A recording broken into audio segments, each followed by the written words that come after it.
are great storytellers, and they're able to weave the business objectives, the member objectives together in a way that is inspiring and compelling to a broad, diverse group of people.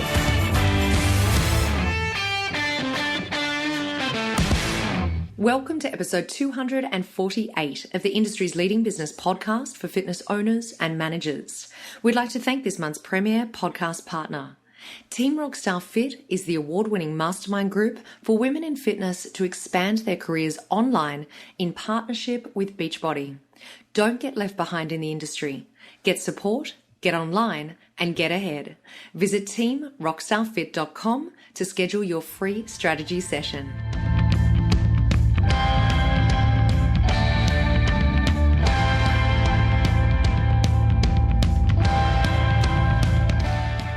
Hi everyone, a warm welcome to you all and thank you for joining me for this week's show.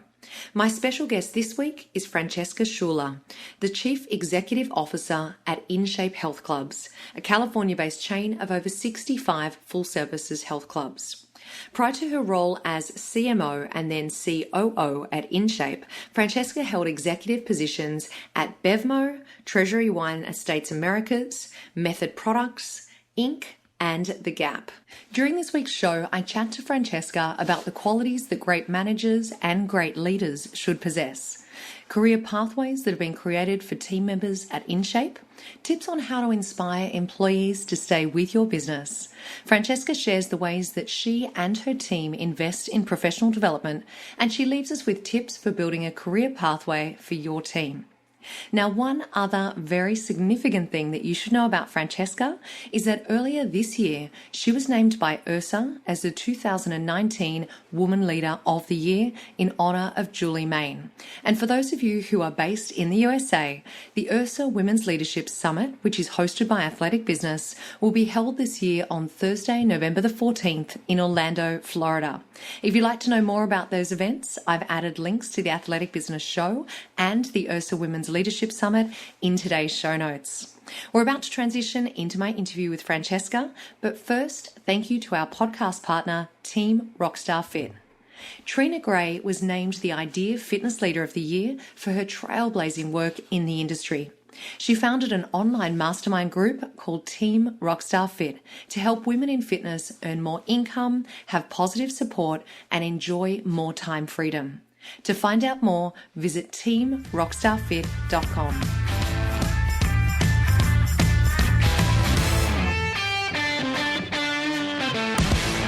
Enjoy this week's show with my special guest, Francesca Schuler. Francesca, a super warm welcome. Thank you for coming back on the show with us today. Great. Thank you so much for having me.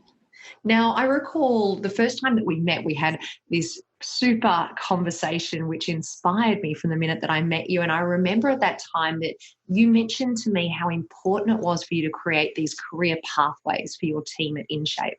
So today what I'm hoping we can do is maybe start by looking at management and leadership roles specifically. And I'm interested to know, in your opinion and in your experience, what areas and skills should people focus on improving to actually prepare for those positions? Yeah, it's a great question. And I think, we start with the premise of hiring with attitude. We call it behaviors at InShape. We have 4 behaviors. I think you can teach someone who has passion and curiosity and willingness to learn almost anything. It is really hard to teach attitude, emotional IQ, as well as, or EQ as they call it, or even the ability to coach and be coachable. We're very passionate about that right now at InShape, really talking about how to be successful in our company and as a leader and a manager. You have to be willing to coach. You have to have a coaching mindset because it's really about helping others. It's not about dictating. But you equally have to be coachable. You have to be willing to hear feedback from anyone, whether that's a member, someone who works for you, someone who works with you, someone who you work for. And so what we really look for are the right attitude and behaviors, a willingness to learn, a desire to improve. I think natural curiosity is critical, and an ability to be flexible. And then we you can learn almost anything with us. And so we think qualifications fall into that bucket. And then, of course, we want different experiences for different roles, but we really focus much more on attitude and behaviors and kind of willingness to progress than we do very specific career experiences. So if we then have a look at the qualities that you would consider to determine a great manager and a great leader, can you talk us through those qualities? Sure, absolutely. I think progressing from manager to leader is a natural evolution in everyone's career. I think you have leadership traits that you can have from a very young age, but it's the marriage of those with experience, with successes and failures as a manager that actually helps shape you as a great leader. So I think great leaders are great managers, but I think the difference for me as you progress is when you manage, you need to be able to achieve a goal with a group of people and take things from A to B and inspire and motivate people along the way. But I think a leader, really their shift, or we shift as leaders to really thinking about how do you inspire a broader group? How do you connect the dots for a disparate organization or team of people who may be looking at the world through very different lenses? I think great leaders are great storytellers, and they're able to weave the business objectives, the member objectives together in a way that is inspiring and compelling to a broad, diverse group of people. I think great leaders move from not just focusing on getting the what done, but really thinking about the how you get it done. That's a really key point for us here. We talk about it being a high performance team, and one of the tenets is caring as much about the how as the what. And I think you learn that. I think when you're getting your first early manager job, you just want to do a good job and get it done. But as you build your confidence, get more experience, you realize getting it done, and if you do it in the wrong way, is very short term. So really thinking and focusing your energies on how we're going to get it done, I think is one of the big differences between a great manager and a great leader. And it's it's a building block. So it's not an either or. I think a great manager progresses into a great leader because they think a lot about the how versus the what.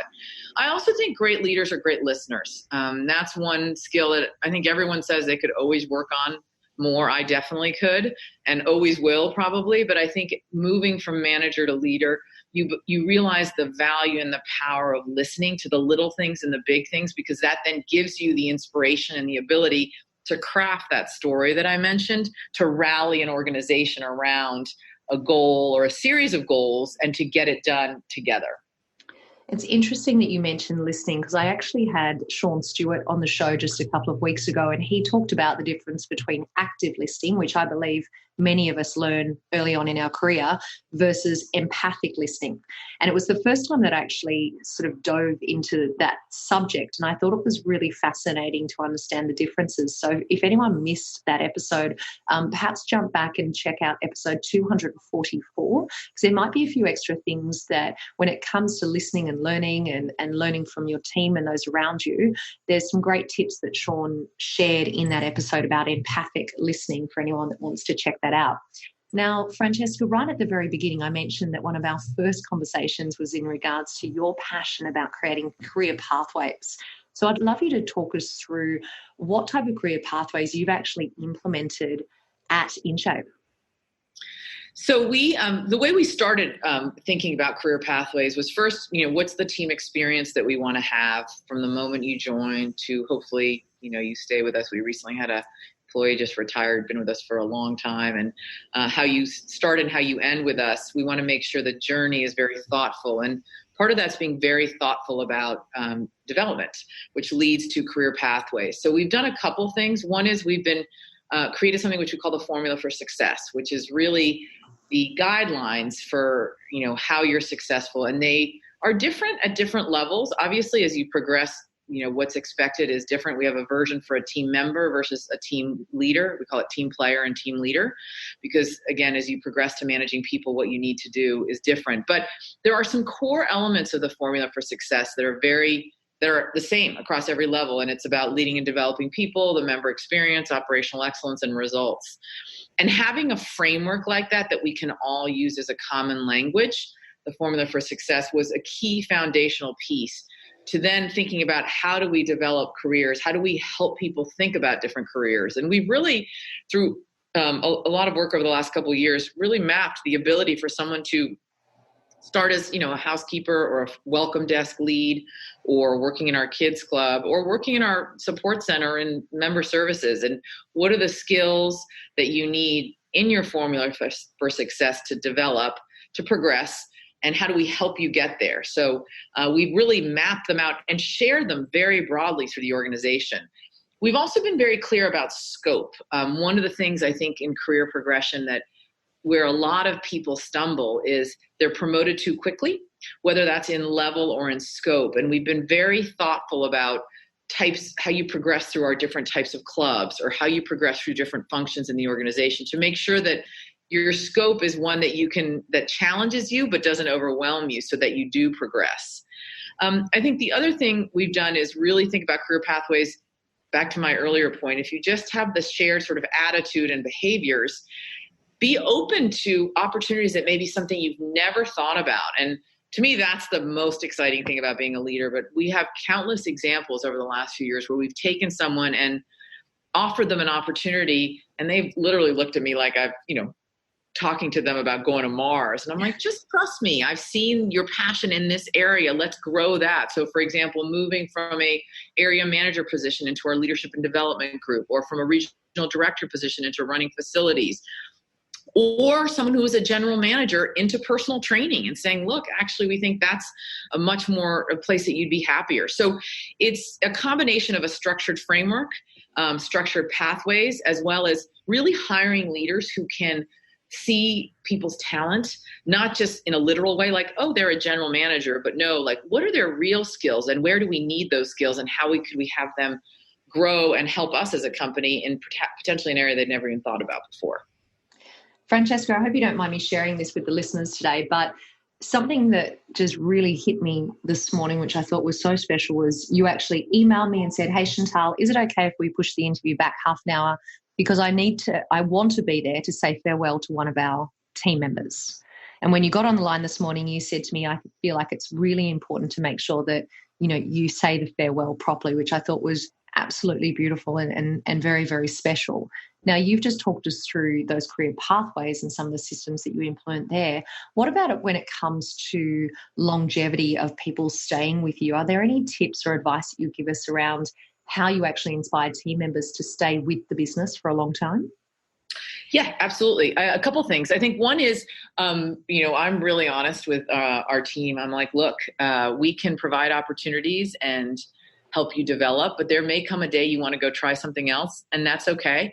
Let's have those conversations about what you may or may not be missing. And it's okay if you go work somewhere else, because you can always come back. We're quite open that way. And we've had a lot of team members, leave and try something else and come back. Not a lot, but who had worked for us in the past now come back. And I find that incredibly rewarding. So I think making it okay to explore inside and outside the company is one thing that makes us successful, because then people view exploration as a good thing wherever it may take you, versus like, I can only explore opportunities in the company. So I think being very transparent about that's really important. I think we say every day in lots of different ways, whether that's in verbal communication, we do a monthly team talk where we just update things on teams, and I have a little section on being curious, whether that's in development conversations, we really talk about the partnership in development.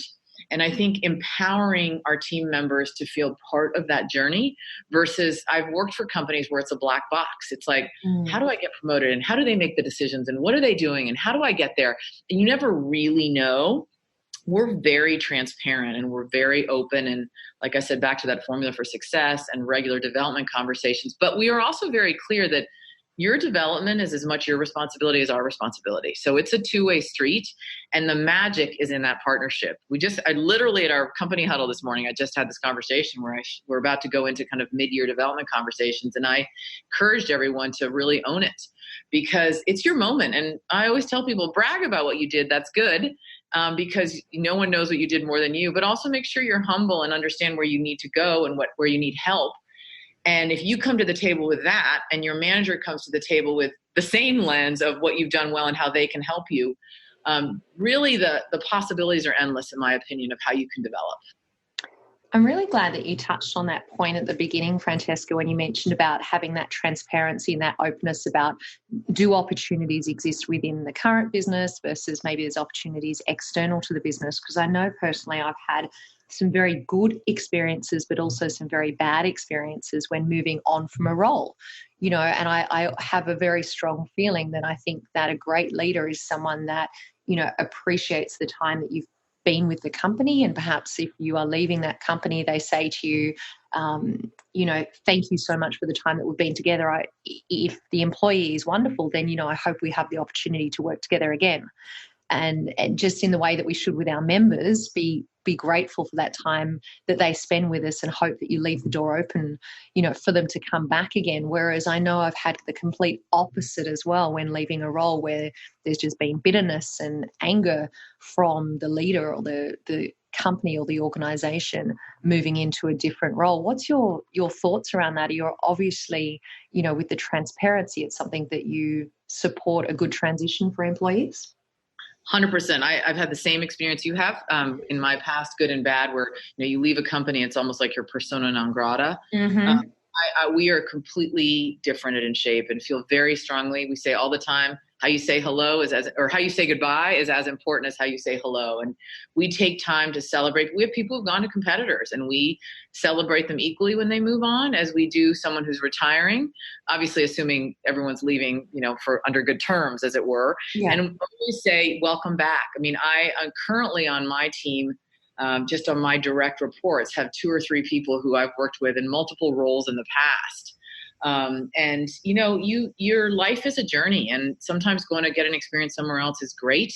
But ultimately your former employees or team members are your best brand ambassadors. So there may not have been a right role for them, but if they recommend your company is a great place to work and encourage others to join, you can ask for no better endorsement than that. So it's very similar to membership. I think the world is a funny place where you paths cross all the time. And I think it's just really important to be gracious in all the interactions. I could not agree more. So another area that I'm hoping to dive in to today with you, Francesca, is professional development. And as you know, as a listener of the show, it's something that I'm personally passionate about. It's one of the reasons that we do what we do here with the show. I'm interested to understand what some of the ways are that you and your team ensure that you're actually continuously investing in professional development, and if there are any actual learning rituals that you use or that you would recommend. Yes, great question.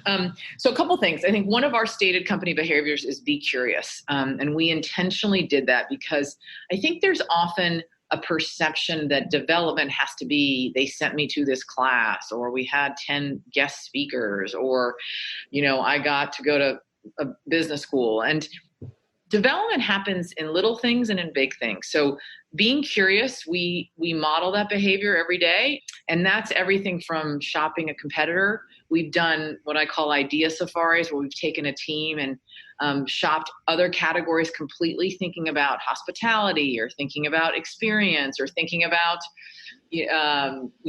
club layout. We've gone to grocery stores and we've gone to retail stores. So we do a lot in terms of just going out and exploring the world, whether that's listening to podcasts, reading books. I am a relentless recommender. I do drive my team crazy, I know, at times. I'm always saying, hey, read this, try this, etc. But honestly, it is part of our DNA, going out and trying something new, snapping a picture, sharing it in a meeting. We have be curious moments in most of our operating team meetings where someone shares just something that inspired them or could spark thinking. So we do it daily is the way I think about it. However, we also have formal ways to do it. So we have a general manager conference every year where we focus on development for our general managers, which we believe is the most important role in the company.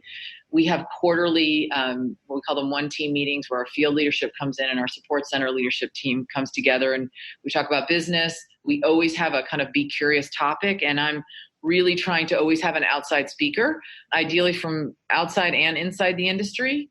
So if anybody wants to come and share their experiences with our team, we would love to host you and happy to return the favor. But what's helpful about that is it does 2 things. It sparks thinking.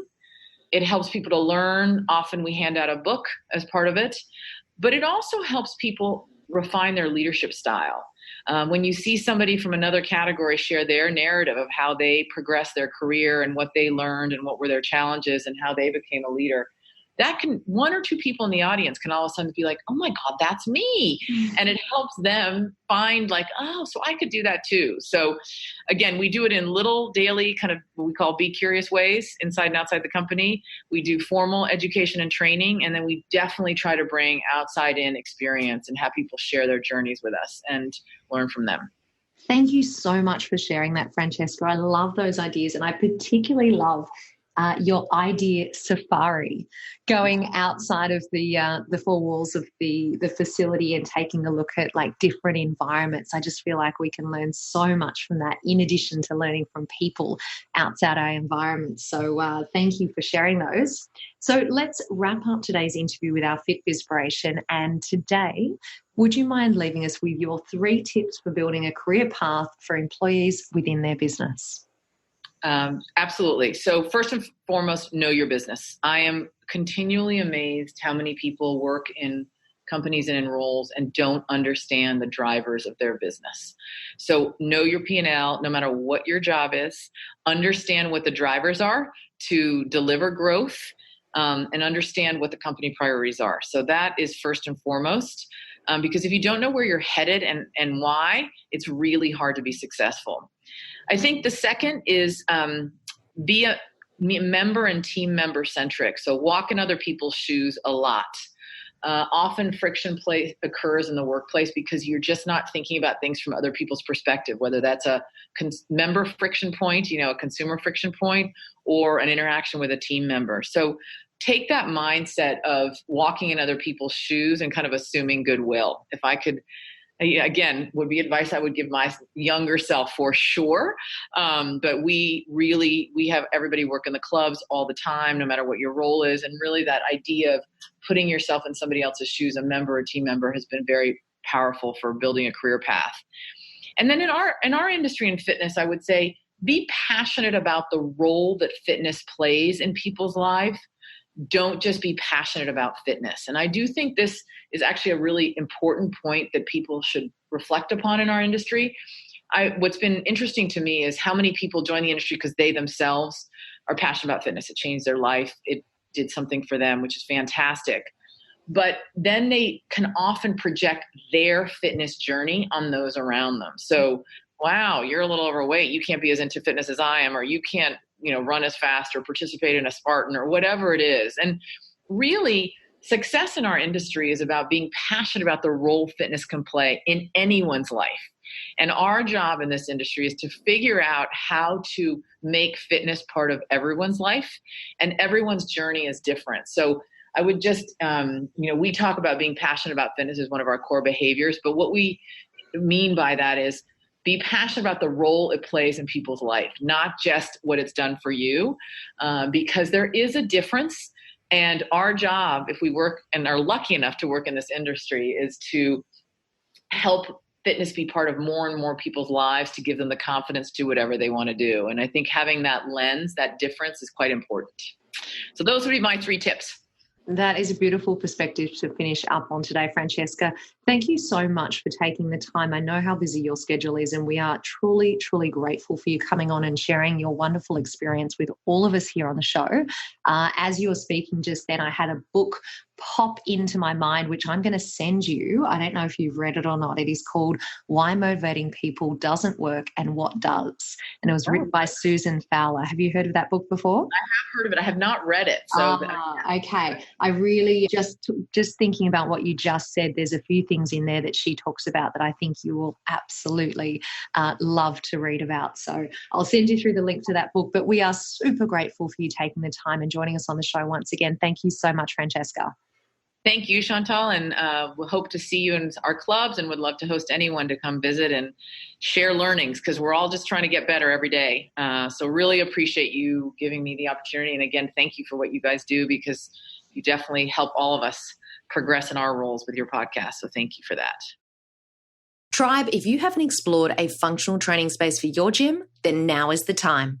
With Queenex Functional Training by PreCall, there is a unit to fit every space. Plus, education is included to ensure that training is delivered with confidence. You need to jump online and check this out right now. Go to precore.com/fitness business podcast. PreCall Quickfire 5. This week's PreCall Quickfire 5 guest is John Kanarek, the Managing Director at North Castle Partners. John, a warm welcome along and thank you for joining us on the show today. Great to be here. We start off each of our interviews with a PreCall Quickfire 5. So can you start off today by telling everyone, why do you do what you do? I love meeting entrepreneurs, learning about their passion, learning about their businesses, and ultimately pursuing a partnership with them to help them succeed and grow their brand and their business. And what's one ritual that helps you become better at what you do? For me, it's meditation. It's a very stressful job, and meditation has helped me find balance and manage the day-to-day stresses of being an investor. Great answer. And John, are there any apps or systems that you use to stay in control of your workload? Basically, I'm a slave to my calendar. So nothing terribly innovative there, but the calendar helps me keep things straight. And the Notability app on the iPad, if I'm going to plug one app that I love. Excellent. Will you be surprised by how many people just live their lives based on their calendar? I think we're all pretty reliant on it. And are there any books, podcasts, or blogs that you would recommend and why? I'll go back to the meditation theme. There's a book called 10% Happier that introduced me to meditation. I love the main message of that book, which sort of demystified meditation a bit, took down the expectations of what it's going to do for you, which for me made it less intimidating to jump in and try. And I think sets realistic expectations of what it does for you, which is not necessarily completely life-changing, but rather, like the book says, helps make you 10% happier. So I strongly recommend that book. Thank you so much for sharing that book, because I can tell you that a lot of our guests come on the show and they talk about meditation, but I think you're quite right, and a lot of people don't know where to start. So that sounds like a great recommendation. So I'll grab a link to that from Amazon and we'll make sure that we pop that in the show notes for everyone. And just give us a very brief overview about the topic that we'll be focusing on during your main interview. Sure. Investing in the fitness industry. So I'm a partner at North Castle, and we've been doing this investing in the fitness industry specifically for 20 years. And that's what we're going to talk about today. Excellent. Well, John, thank you very much for joining us today for the PreCall Quickfire 5. Great. Absolutely. Thank you for joining me for this week's show. And of course, a reminder that all the resources and the links for today's episode can all be found at fitnessbusinesspodcast.com. Thank you to our foundation partner, Active Management. And a reminder that as a listener of the show, you have a special opportunity to work with JT. You can get one free coaching session when you buy one session. No matter where you are in the world, technology allows him to work with you. Simply go to activemgmt.com.au/FBP family and work with JT to get more people moving and moving more often. That's one free session when you buy one coaching session, and it's exclusive for you. Go to activemgmt.com.au/FBP family. Thank you all so much for joining me today. And remember, what you leave behind is not what's engraved in stone monuments, but what is woven into the lives of others.